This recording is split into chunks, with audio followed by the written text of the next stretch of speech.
इश्क वालों के लिए इश्क बिस्मिल का सलाम।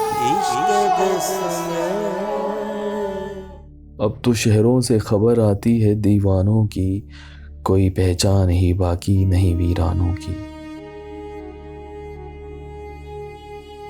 अपनी पोशाक से होशियार के इक़दाम कदीम, धज्जियां मांगते हैं अपने गिरेबनों की।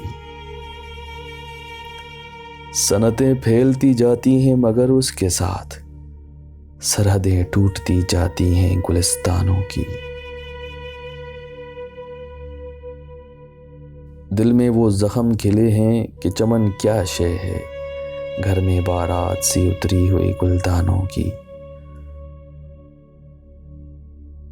उनको क्या फिक्र के मैं पार लगा या डूबा, बहस करते रहे साहिल पे जो तूफानों की।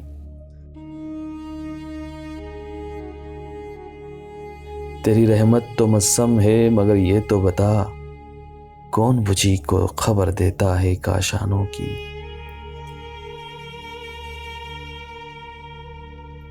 मकबरे बनते हैं जिंदों के मकानों से बुलंद, मकबरे बनते हैं जिंदों के मकानों से बुलंद, किस कदर रोज पे तकर्रुम है इंसानों की।